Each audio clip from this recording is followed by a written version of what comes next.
우리의 하나님 말씀은 시편 36편 1절에서 12절까지 있는 말씀입니다. 시편 36편 1절에서 12절에 있는 말씀을 우리 함께 드라마 바이블로 봉독하겠습니다. 악인의 죄가 그의 마음속으로 이르기를 그의 눈에는 하나님을 두려워하는 빛이 없다 하니 그가 스스로 자랑하기를 자기의 죄악은 드러나지 아니하고 미워함을 받지도 아니하리라 함이로다. 그의 입에서 나오는 말은 죄악과 속임이라. 그는 지혜와 선행을 그쳤도다. 그는 그의 침상에서 죄악을 꾀하며 스스로 악한 길에 서고 악을 거절하지 아니하는도다. 여호와여, 주의 인자하심이 하늘에 있고 주의 진실하심이 공중에 사무쳤으며 주의 의의는 하나님의 산들과 같고 주의 심판은 큰 바다와 같으니이다. 여호와여, 주는 사람과 짐승을 구하여 주시나이다. 하나님이여, 주의 인자하심이 어찌 그리 보배로우신지요. 사람들이 주의 날개 그늘 아래 피하나이다.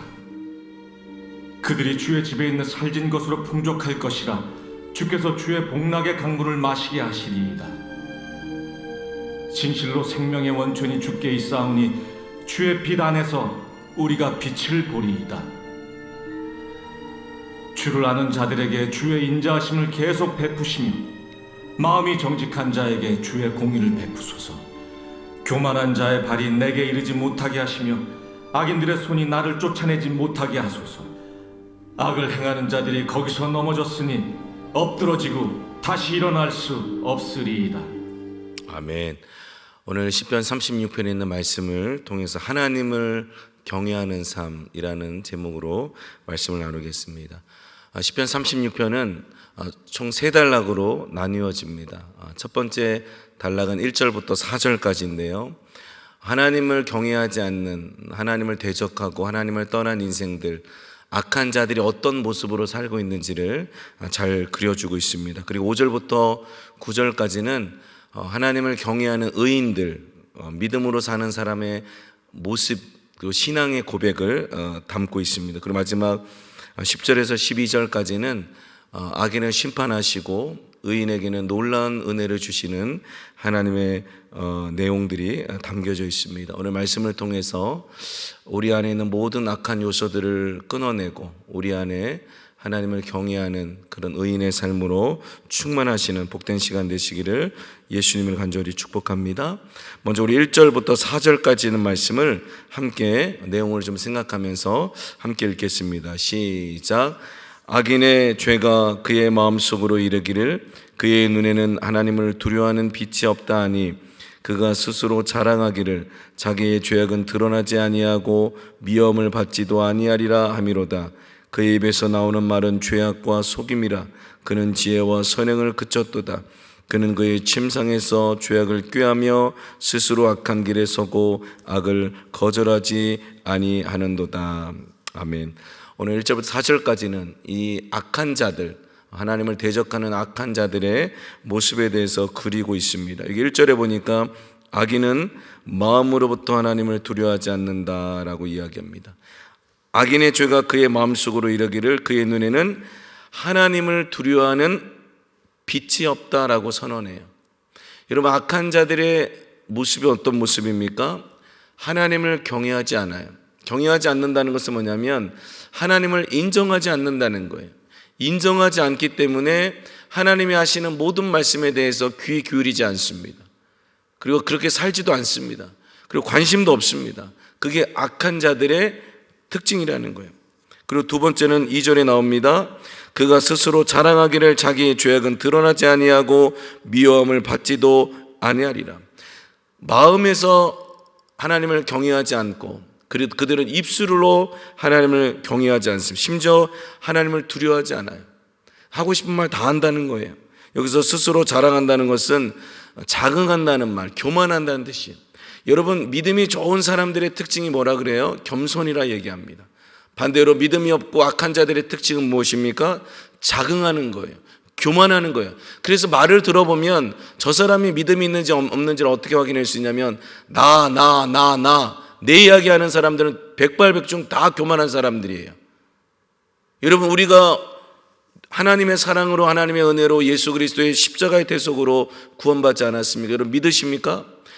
교회가 이 땅에 세워지고 교회를 통해 영혼들이 살아나고 믿음 생활을 잘할 수 있는 것은 전적인 하나님의 은혜이지 우리에게 있는 게 아니에요.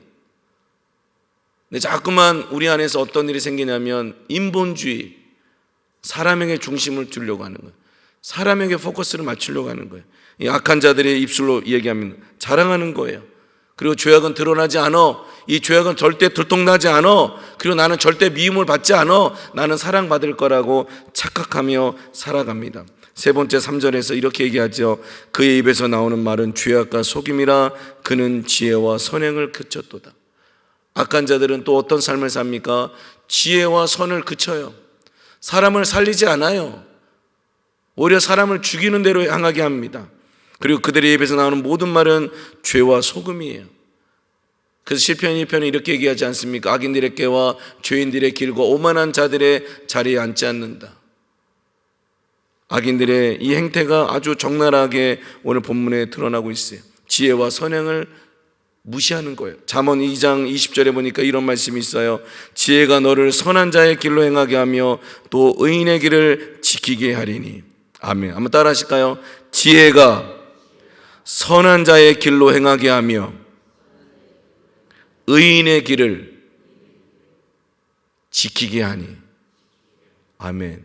지혜가 우리의 길을 지킨다는 거예요. 우리의 선택과 우리의 노력과 우리의 애씀을 지킨다는 거예요. 여러분 한번 생각해 보십시오.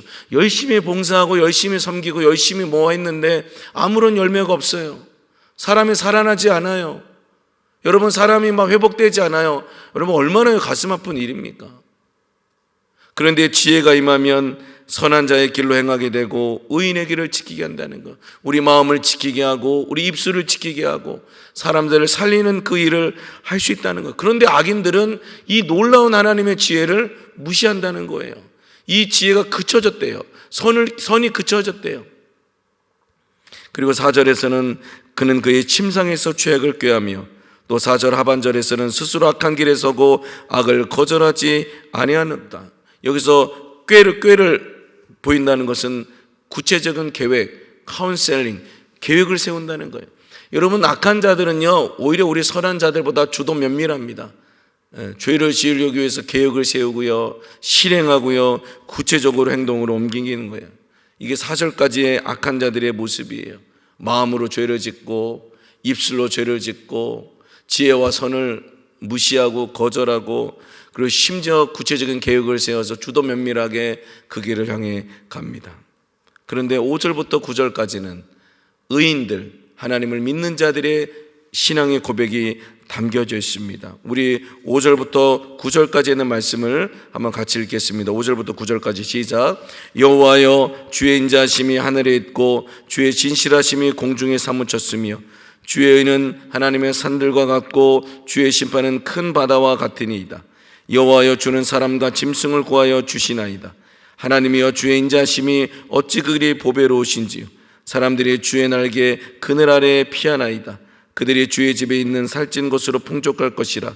주께서 주의 복락의 강물을 마시게 하시리이다. 진실로 생명의 원천이 주께 있사오니 주의 빛 안에서 우리가 빛을 보리이다. 아멘. 여기 5절부터 9절까지는 신앙인들, 믿음으로 사는 의인들의 신앙 고백이 아주 너무나도 아름답게 그려지고 있어요. 여기 5절에 보니까 여호와여, 주의 인자하심이 하늘에 있습니다. 주의 진실하심이 공중에 사무쳤습니다. 여러분, 너무 아름다운 고백 아닙니까? 하나님의 헤세드, 하나님의 사랑이 하늘에 있어요.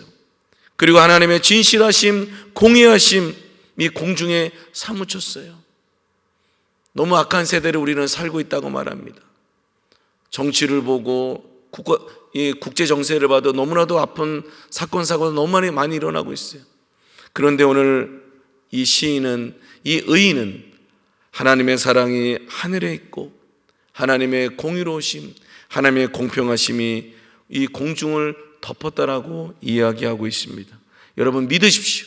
아무리 절망의 순간이 있다 할지라도 우리 하나님의 사랑이 온 하늘을 덮고 하나님의 다스리심과 통치하심이 온 지구 영역에 임하고 있으니 우리는 늘 깨어 기도하여 하나님의 도우심과 하나님의 은혜를 구해야 될 줄로 믿습니다. 이게 깨달아지는 게 은혜예요, 여러분. 이게 보여져야죠. 이 하나님의 사랑이 보여지지 않고 하나님의 간섭하심과 하나님의 심판하심과 하나님의 공의가 보이지 않으면 우리 안에서도 마치 의인으로 살지만 내가 신앙인이지만 우리도 모르게 악인들처럼 마음으로 죄를 짓고 입술로 죄를 짓고 막 그렇게 하는 거예요. 그러나 시인은 그렇게 하지 않았어요. 그리고 6절에서 뭐라고 얘기합니까? 주의 의는 하나님의 산들과 같고 주의 심판은 큰 바다와 같으니이다. 하나님은 변함없으신 분이라는 거예요. 하나님은 어제나 오늘이나 영원토록 변함이 없으세요. 하나님의 사랑은 변함이 없어요. 하나님의 공의는 변함이 없어요. 여러분, 하나님은 어제나 오늘이나 영원토록 저와 여러분을 사랑하시는 하나님이신 줄로 믿습니다. 하나님은 어제나 오늘이나 영원토록 우리의 기도에 귀를 기울이시고 응답하시는 하나님인 줄로 믿습니다. 지쳐있고 쓰러져 있을 때 사람을 보며 세상을 볼 때 만족감이 없지만 우리 하나님을 보면 우리 하나님의 사랑과 우리 하나님의 공의로우심을 묵상하면 우리에게 소망이 생기는 줄로 믿습니다. 그래서 저는 개인적으로 시편이 너무 좋아요. 선언하잖아요. 선포하잖아요. 하나님은 사랑이십니다. 하나님은 변함없으십니다. 8절에도 이렇게 얘기합니다. 그들이 주의 집에 있는 살찐 것으로 풍족할 것이라 주께서 주의 복락의 강물을 마시게 하시리이다. 이 주의 집이라는 것은 하나님을 예배하는 예배 공동체, 오늘날로 말하면 교회를 말하는 거예요. 그리고 살찐 것은 풍성한 축복을 이야기하는 거예요. 여러분, 하나님의 은혜를 매일마다 풍성히 누리고 계십니까? 여러분들 예배 공동체, 우리 신앙 공동체 안에서 여러분 하나님께 영광이 되시고 모든 지체들과 화목하게 지내고 계십니까? 어떤 분들 이런 분이 있어요. 저는 하나님의 관계는 아무 문제가 없습니다. 그런데 옆에 있는 지체들과는 늘 싸워요. 별로 동역자들이 없어요. 또 이런 분도 있어요. 목사님, 저는 주변에 있는 모든 성도들과 다 화목하게 지내요. 근데 하나님과의 관계가 없어요. 여러분, 두 가지 다 문제가 있는 거죠. 하나님과의 관계도 화목하시고, 아멘, 성도의 관계도 화목하시고, 더 나아가서 우리가 전도해야 될 그 영혼 전도자들, 그 잃어버린 영혼들과도 화목하게 되시는 여러분 되시기를 간절히 축복합니다. 하나님의 그런 복을 주시겠다는 거예요. 풍성한 복을, 은혜를 주시겠다는 거예요. 그리고 여기 보니까 복락의 강물을 마시게 하리다. 8절에 보면 이런 말씀이 있어요. 기쁨의 강물. 여러분, 주 안에서 기뻐하시기를 축복합니다. 기쁨으로 주의를 해야 돼요. 얼굴을 보면 알아요. 기쁨으로 하는지 어거지로 하는지.